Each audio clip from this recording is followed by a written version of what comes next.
Welcome everyone to this video ranking the 9 years of Super Bowls I have played in my 32-team franchise. And the first one we'll talk about is ranked number 9, is the Pittsburgh Steelers versus the St. Louis Rams. This was back in 2005. We have Kurt Warner versus Big Ben Roethlisberger. You can see Kurt Warner and the St. Louis Rams and their roster coming up. And then, of course, we had the Pittsburgh Steelers. This is Ben Roethlisberger's rookie season. In his first year in the NFL, he took the Steelers straight into the Super Bowl. This is also with Coach Lovie Smith. And Mike Martz is coaching the St. Louis Rams.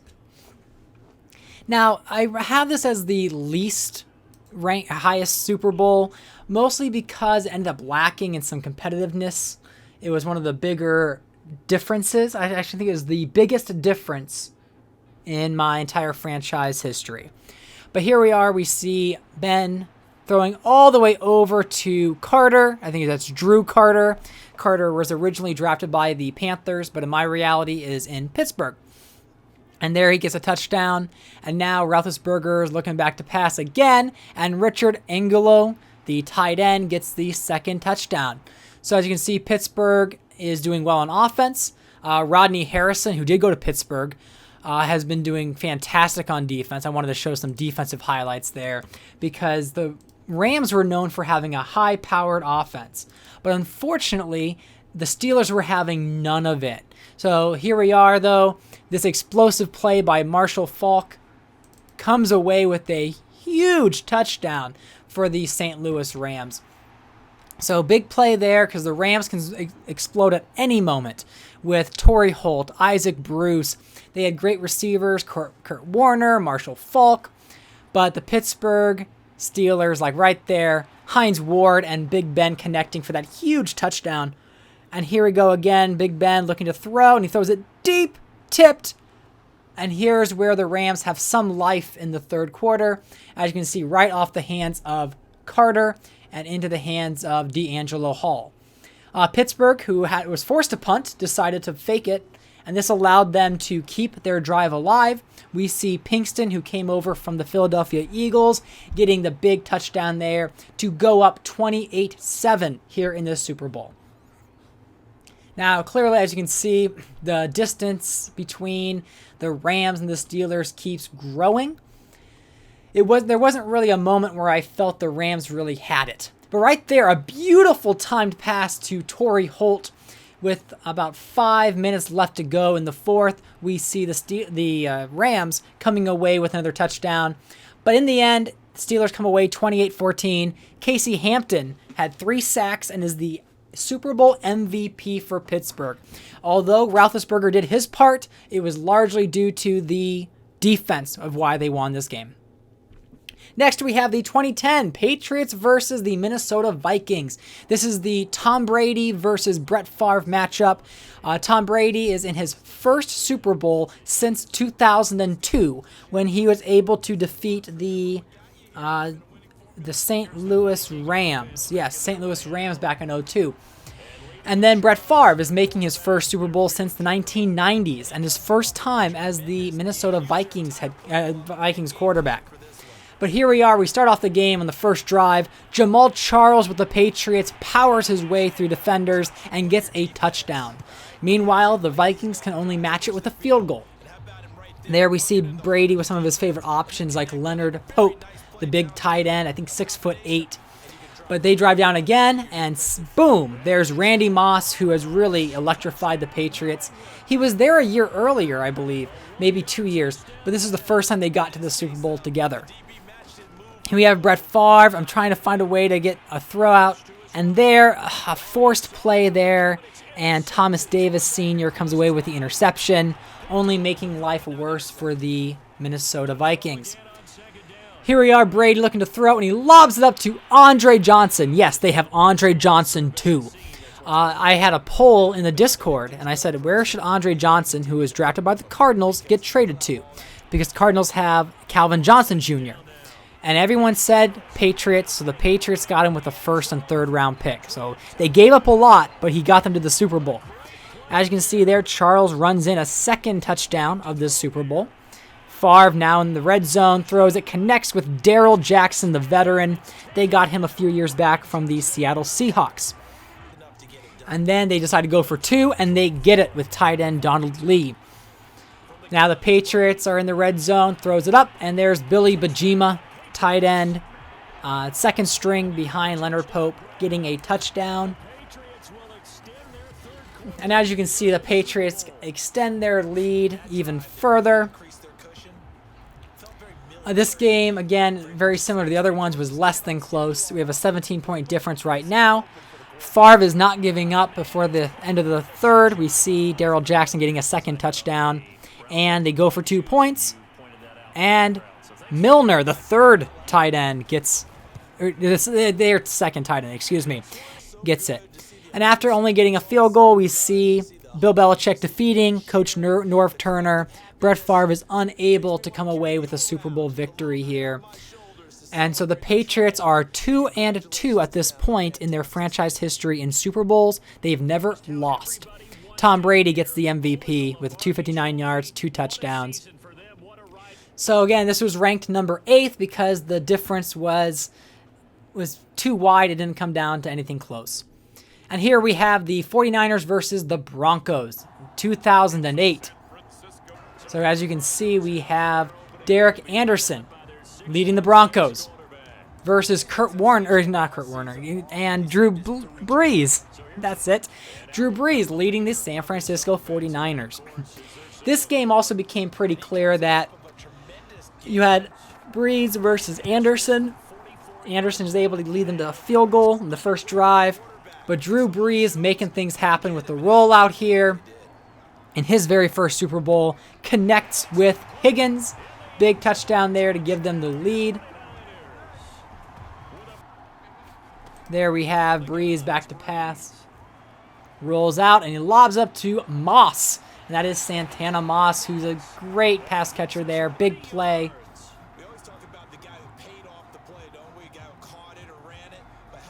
Beautiful play there. And here we are back in the pocket. Brees rolls out through that gap and connects with Reggie Williams, the first-round pick in 2004. They connect for a touchdown there, extending their lead. So 14-3. The 49ers are not done yet.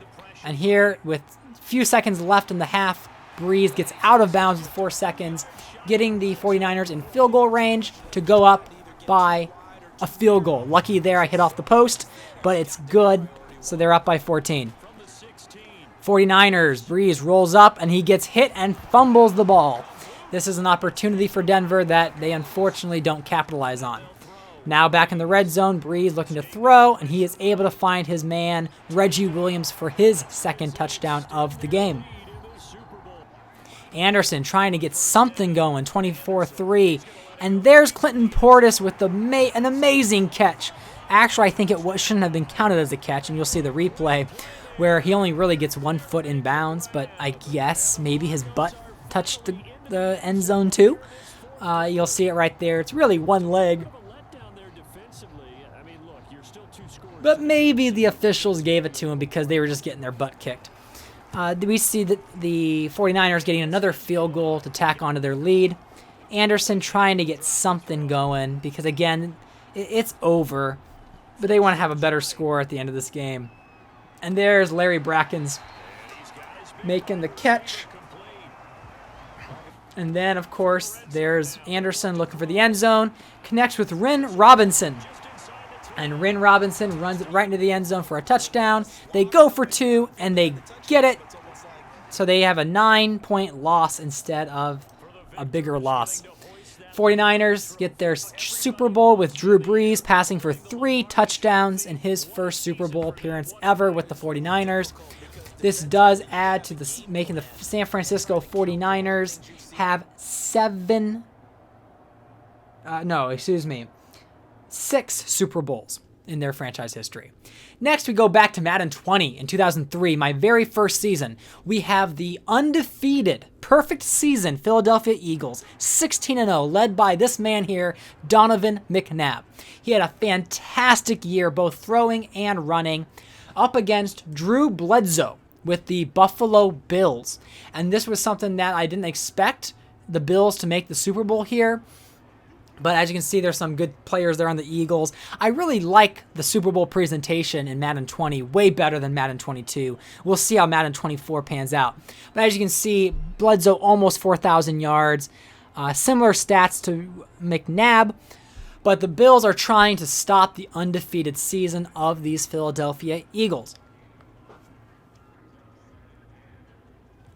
This was Bledsoe's very first Super Bowl appearance here with the Buffalo Bills in his first season. Big stop there by the Bills, forcing a field goal because the Eagles are a powerhouse offense. So they only allow 3 points on that opening drive. Bledsoe, of course, comes out, rolls out, lobs it up, and we see Jay Reimers, who gets a touchdown here, his first of the game. And Reimers became quite the tight end in the early 2000s with the Buffalo Bills. There it is, nice lob by number 11, getting that touchdown to go up 7-3 against the, really, we look at the underdogs being the Bills. Everyone was pegging was kind of putting in there that the Eagles would win. We see James Thrash there getting an explosive play. Eagles have been explosive every year. They are the most winning team in my franchise. And there's McNabb rolling out, doing it with his leg right around the blocker, and gets the touchdown. So the Eagles are now on top. Now 7-10. And they'll go see that run one more time. Yep, McNabb, if he couldn't do it with his arm, he was doing it with his leg. This was my very first year playing Madden and of this 32-team franchise, and Eagles were fun to play with. With the Bills fire back, you see there's Foster there who gets the touchdown. And then Jay Reimers getting his second touchdown of the game. This tight end was really busy. He's like a 59 overall or something like that, but really making his name known. Here we are with the field goal attempt, and it is good, 24-10. Bills really getting the lead here. And then McNabb is trying to get closer, and he throws an interception. But on the other drive, they do get thrashed for the touchdown. They are within the 2 minutes, and of course, they fail to get the onside kick. Buffalo kicks a field goal to end the game after going to fourth down. And there you have it. The Eagles fail to win the Super Bowl. Jay Reimers with 100 yards and 2 touchdowns is your Super Bowl MVP in 2003, making plays happen. Really great game by the Buffalo Bills. The score wasn't as tight near the end because they got that little bit of a gap. But here we are. It is one of the best games in history here, beating the undefeated Philadelphia Eagles. Now we have the 49ers versus the Steelers, the 5th seed there, or the 5th best game of all time. We see this is the second Super Bowl appearance by the 49ers and the second appearance by the Pittsburgh Steelers. Now, both of them have already won a Super Bowl. The Steelers back in 2005, and then the 49ers just the year before in 2008. So this is the 2009 Super Bowl. So the 49ers are trying to do a back-to-back Super Bowl victory like the Colts did, and we'll get to those Super Bowls coming up. But here we have Drew Brees versus Big Ben. And of course, it starts off with Big Ben making a nice connection there with Hines Ward. A great duo combo there. Here they are on that opening drive, and boom! A touchdown pass to Delanie Walker. Walker's been like a 70s, low 80s overall in his career, but stat-wise, he's probably a top 5 tight end in this league. Delanie Walker never had to be the backup, because I believe he was with Tennessee. I'll double-check that. But now he is the star here in Pittsburgh. He had no one to compete with. And so he was with the San Francisco 49ers. That's right, in real life. And then with the 49ers, he was behind Vernon Davis. But the Niners fire back after being down 10-0, and they get that touchdown to Brent Selleck. So Brees is not going down without a fight here. He is going to claw their way back. At the end of the half, we see a field goal good by the Steelers. We've seen good runs by like Frank Gore. There he is, having a good day. In the third quarter, they were 4th down. San Francisco was not going to give up a 4th and 1 there, but they do get a field goal, now bringing it to 13-10. Then later they get another field goal. Tie, 13-13. Pittsburgh driving down. It's now under 2 minutes. Maurice Jones-Drew runs it into the end zone for a touchdown to take the lead for the Steelers. First real lead back since they tied it in the third quarter. Pittsburgh getting the job done. But now the San Francisco 49ers have some time on the clock to try to put together a drive of their own. So here they are, under 2 minutes. Brees throws it up to Moss and just underthrows it a bit. And Deshaun Goldson comes away with the interception. Killed that opening, that final closing drive right out of the gate. And there you have Pittsburgh, because of that interception, come away with a 20-13 victory over the 49ers. So Lovie Smith, Big Ben, Hines Ward, they get their second Super Bowl of the decade. Deshaun Goldson with that interception, saving the game, comes away with the Super Bowl MVP. Big time catch there, saving their shot there, coming through as the defense. So there we are, Pittsburgh getting their second Super Bowl, while Drew Brees and the 49ers seek the Super Bowl once again. Then we have the 2006 Super Bowl with the Indianapolis Colts versus the New York Giants. Now, these are not the Eli Manning Super Bowl, the Super Bowl winning New York Giants. These are the Matt Schaub, Terrell Owens, Tiki Barber versus Peyton Manning, Marvin Harrison, Edgar and James, right? That type of a Colts team. And they start out here in 2006. As you can see, Matt Schaub having a fantastic year, but largely due to the man, Terrell Owens. But right there, we see a one-handed catch by Marvin Harrison, who's going to be putting up a show here. He's like, hey, you keep talking about Terrell Owens, but I'm here too. Now, I was using some other recording software, and it wasn't very good. I switched at halftime, so I even missed some highlights in the Super Bowl, so I'm really mad about that. But I ended up changing it, so just bear with me for these first few highlights. But there's Schaub throwing, and just not a good throw, a decision by me. Throws an interception there to trying to get to Tim Carter.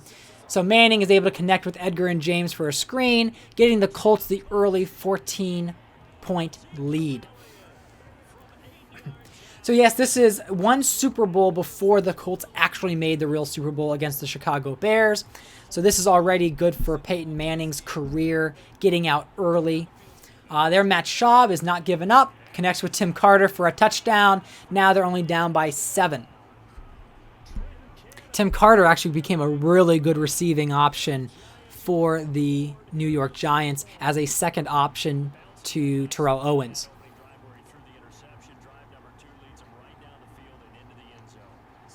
Yes, he deserves to spike that ball down.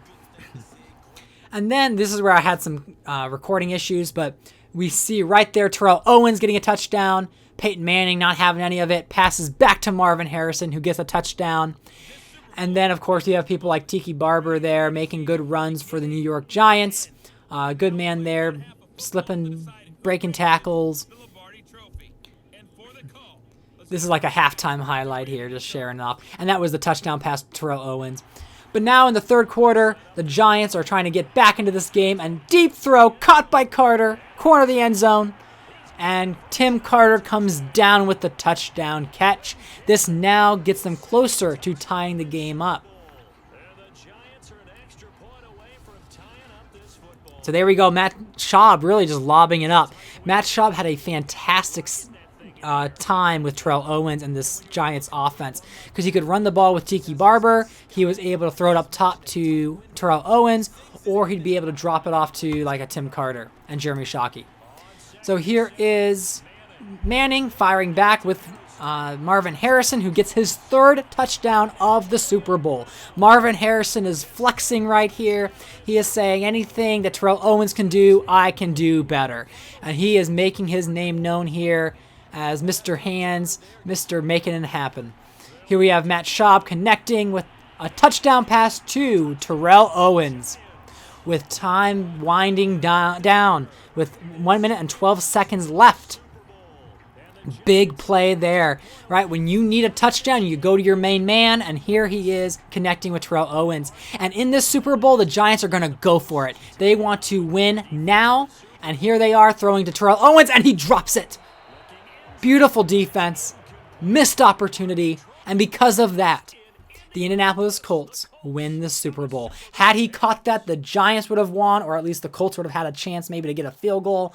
But because of that, Peyton Manning is a Super Bowl champion. Marvin Harrison with 54 yards, 3 touchdowns, no question about it, deserving of that Super Bowl MVP, that one-handed catch, making things happen. That's what makes this the 4th best Super Bowl in my franchise history. But now we have the 3rd best, which is Super Bowl 41. The following year, the Colts and the Giants are in a rematch. They were the best teams the year before, and they come out being the best teams once again. So Matt Schaub didn't have as good of a year, but he still had a solid season. And Manning, of course, had a fantastic year, so there's nothing to worry about with the Colts. But here we are back-to-back, Colts trying to win twice, and the Giants trying to get their first Super Bowl in my franchise. They start out with the ball this time, and here they go. Matt Schaub doing it himself, running up the middle, through tackles, and getting the touchdown. Mr. Iron Man, 6'4", pushing his way for the end zone, making things happen. Number 7. Here they are now, the Colts, trying to work their way back, throws it up to who else but Marvin Harrison. Last year's Super Bowl MVP gets the touchdown to tie it. Now the Colts are trying to add to their lead. And another touchdown to Marvin Harrison. Deep throw. That is a pass interference call. So despite the hands all over him, Will Allen trying to stop him, Harrison just pushes right through. Right there, the Giants get a field goal, bringing it closer. Manning now trying to extend their lead or get him in the field goal position. And there he is again. Marvin Harrison. 3 touchdowns in the first half. Doing what he did last year, but even better with a 75-yard touchdown, up 21-10. Despite that, the Giants do fight their way for a field goal to end the first half. So 21-13, already a more spicier game. Here they are now, the Giants. Another run by Matt Schaub. Schaub this time is just doing it on his own. 2 rushing touchdowns for Schaub here in this Super Bowl. And right there, again, the Colts were really trying to guard Terrell Owens and guard that passing game, but here they are, the Giants tie it up. And here on the other side of the field, Reggie Wayne is getting in on the action. Peyton Manning having no issues there, beating the Giants' DBs for a 60-yard touchdown. And now here they are trying to finish the game. On 3rd down, Manning throws it deep to Harrison, and they don't connect. So they punt the ball. So here are the Giants trying to get their get a touchdown here, and boom, there's Carter. Right there on the 3-yard line, putting them right into the same position they were last year at this time, with a touchdown needing to tie or the 2-point to win it. And there's Jamal Lewis running it right into the end zone. And this time they learned from their mistake, and they kicked the extra point. Now all tied up with 21 seconds. You have Peyton Manning looking to throw. Throws it deep down the field to Reggie Wayne, who gets the catch in the 20-yard line. How demoralizing. Mike Nugent getting the field goal as time expires for the Colts to win one more Super Bowl. Back-to-back years. First time in my franchise a back-to-back Super Bowl happened. What a game. Giants learn from their mistake. They don't go for 2, but the Colts didn't allow it to go into overtime. Marvin Harrison almost 200 yards receiving, 193 with 3 touchdowns. He is the man, back-to-back Super Bowl MVP champion, Marvin Harrison. He's definitely going to Canton when his career is all over. Matt Schaub, Terrell Owens have never gotten back to the Super Bowl. And there it is, the Lombardi Trophy in Manning's hands once again. Now we get to the second all-time Super Bowl, which is the Tampa Bay Buccaneers versus the New England Patriots. Now this matchup may have never happened had the Patriots not given up on Week 18 to bench their starters, because they faced the Buccaneers, who were the 9th seed. And the Buccaneers won. Seattle and Chicago lost, which allowed the Tampa Bay Buccaneers a chance at the playoffs. The Buccaneers had a late field goal in the wild card to win the game as time expired, and then they won an overtime game against the Panthers, their number 1 team and rival, and against the Giants in the NFC Championship game. But there's McFadden doing it all on his own with that big 54-yard run. But then I make a crucial error here because we have Leftwich trying to make something happen, and I just force a terrible pass by me. I'm so mad at myself. But there's Nick Collins getting the interception. Byron Leftwich forcing the pass. Here we have the Patriots drive down, only getting a field goal. Then you have Leftwich coming down the field again, not making the same mistake twice. Throws it up and caught by Bobby Wade, who was a former Colt who won 2 of those Super Bowls. Bobby Wade getting a 33-yard touchdown for the Tampa Bay Buccaneers, giving them the lead. Yes, the Patriots are in their 2nd Super Bowl in a row. They were there in 2010 where they beat the Vikings, and now they're trying to do the same thing the Colts did and win back-to-back, win their 3rd Super Bowl in a decade. And here's Darren McFadden, already with a big run, gets another one, and he runs it all the way for a 50-yard touchdown run. Darren McFadden, who has been electric in his career, only injured a couple times, but he has been so fast, so speedy, really carrying this Tampa Bay offense. So the Patriots decide they're not going to go for 3. They're going to run it with Marcel Reese. And, of course, they have a play action, lob it up to Kevin Boss, who gets the touchdown. They still have Leonard Pope, but Pope is injured, so Kevin Boss comes in there as their main man at tight end. And the Patriots now claw their way back a little bit in this game. So even though they're down by 4, the Buccaneers are now trying to extend that lead. Toss up to Macklin, who makes the catch with 1:09 to go in the half. Buccaneers are going to try for a touchdown, but they just can't do it. But they wind down the clock and kick a field goal, and now they're up with 17-10. But the Patriots had a long bomb, I think it was a pass interference, which gave them a chance to extend their lead, or to cut the lead, but they missed the field goal there. So here they are, Leftwich trying to extend the lead, and he's trying to push his way through, and he fumbles the ball on the 1-yard line. Nick Collins gets the fumble recovery. Yes, I could have slid, but I've had people power their way through before. Patriots throws an interception. And here I am rolling my eyes thinking that the Patriots had a shot here to come back and tie the game. But Quentin Jammer gets better positioning than Randy Moss and comes away with the interception. On the other side, you have Darrelle Revis, so you had to watch throwing it to Andre Johnson. But here they are, the Buccaneers now on the 1-yard line. In this situation, I was going to kick the field goal, but Madden said, just go for it. Go for the 4th down play. So I did, and McFadden failed to get over the line. So now we have a similar situation as 04, which I'll talk about later. But there is Brady trying to work his way back. With a 2-yard line, he needs like a 98-yard drive. Gets sacked there by Mark Anderson, who's been a nightmare this Super Bowl. What a defensive stud. And here we go, Tom Brady. With 3 minutes to go, throws it up to Andre Johnson, who makes the catch this time at the 46-yard line. Now Tom Brady looking to do a play action, rolls out to the side to avoid pressure, throws it up to Kevin Boss, who makes the catch. And then we have Ahmad Bradshaw running it in for a touchdown, and they're going to go for 2. They're going to try to win it all here with 1 minute and 4 seconds to go. Brady back to pass, throws it, connected to Johnson for the 2-point conversion. They're up 18-17. Buccaneers have 1 minute and 4 to go. And here they are, working their way back. Leftwich back to pass, looking to throw. Makes the connection on 3rd down to Daniels. They are short of a 1st down, but someone was a little overzealous here. And you have a roughing the passer call.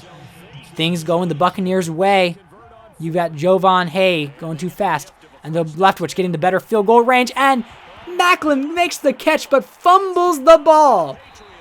And that fumble by Macklin, which would have gotten them into field goal range to kick the game-winning field goal with Nicholas Setta, ends up being a knee by the Patriots to win their 3rd Super Bowl in a decade.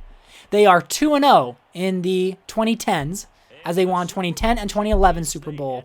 And they are 3-0. Tom Brady has never lost a Super Bowl.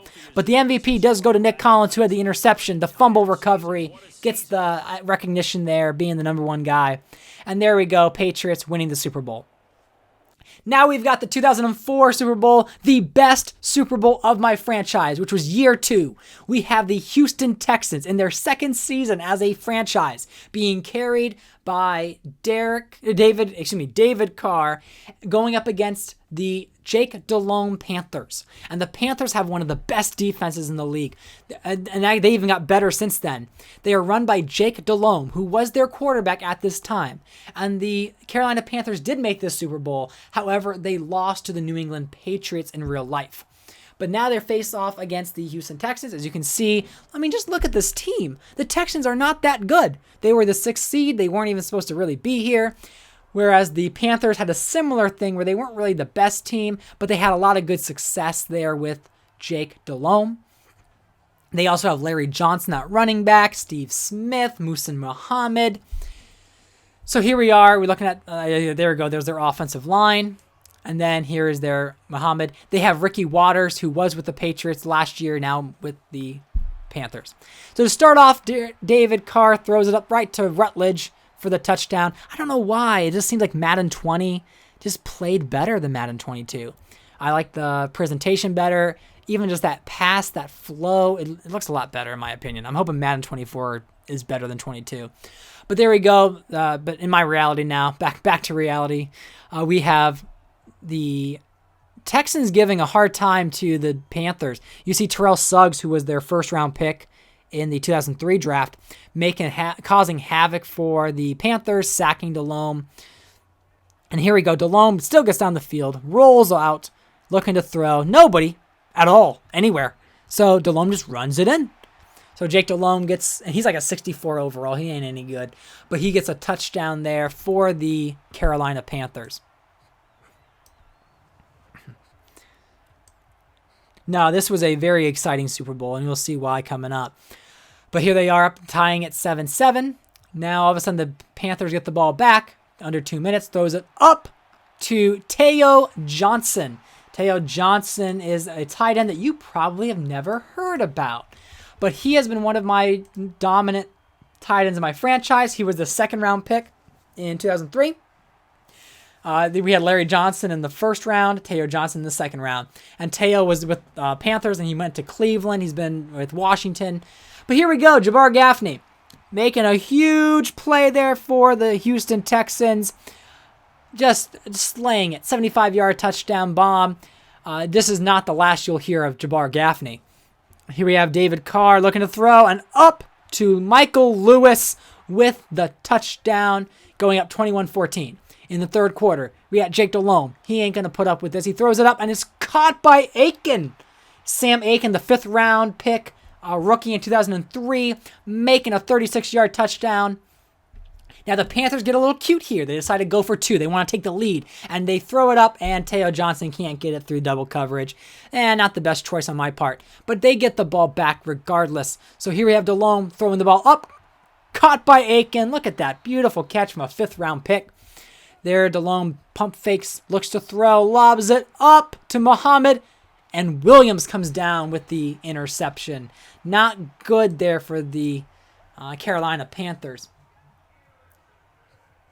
So now Houston doesn't do anything with that. Larry Johnson gets the toss, goes right around the edge, and gets the touchdown to help the Panthers take the lead. Now they go for 2 to make up for the mistake last time. It's a little, it didn't work.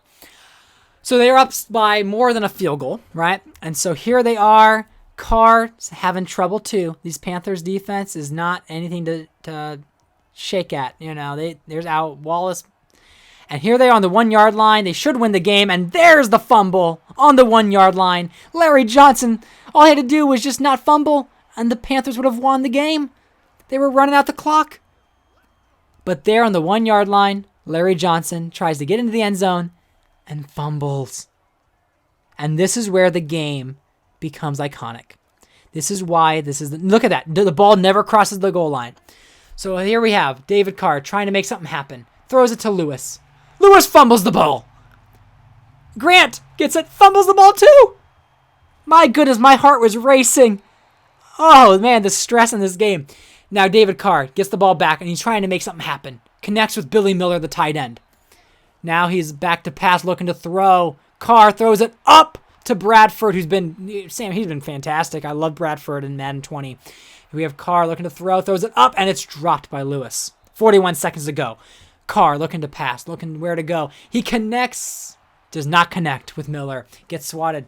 Third down and 10. Carr looking to throw, throws it up, and caught by Bradford, who makes the reception. Now, 1st and 10. Carr trying to find, end zone, throws it up, and just overthrows it. Yeah, nowhere to throw it there. 3 touchdowns, 331 yards. Carr throws it up to Gaffney, who makes the catch. Makes the catch right along the sideline. Can it be? The Houston Texans with 20 seconds to go does a 99-yard touchdown drive. Jabbar Gaffney with the one-handed catch to win the game. Look at that miracle Super Bowl winning play. Iconic. That drive, that fumble, that other fumble, then other fumble is what makes this Super Bowl the greatest of all time. And there's David Carr going for 2 to make it a 3-point lead. And there you go. They make the 2-point conversion. And with no time left, only 4 seconds, they lob it up. Nothing happening. And there you have it. The Houston Texans in their second year win a Super Bowl. Better than most franchises out there. The Panthers, who should have won the game, had Larry Johnson not fumbled. And there's David Carr. 349 yards, 4 touchdowns, the MVP. Changing the trajectory of his career. Being the greatest Super Bowl of all time in my franchise. So there you have it, this 9-year summary of the Super Bowls. My goodness, this has been so much fun to build these different teams, seeing how they pan out. And as you can see, the different rankings there. Looking forward to the future as I get to my first decade of playing Madden Retro League from 2002. We are switching over to Madden 24 once they get some mods and better rosters and draft classes set up. But hope you like this video and this content. I'm going to have a lot more trying to share more about the league itself because, again, there's so many backstories I have mentally that I love sharing. And if you like to hear it, please like and subscribe and spread the word. I don't think I'm going to be that much of a YouTuber, but I always have fun sharing these videos and sharing these stories. So thanks for watching. Hope you enjoyed this video of the all-time ranked best Super Bowls in this retro league, in this alternate reality that I've been creating.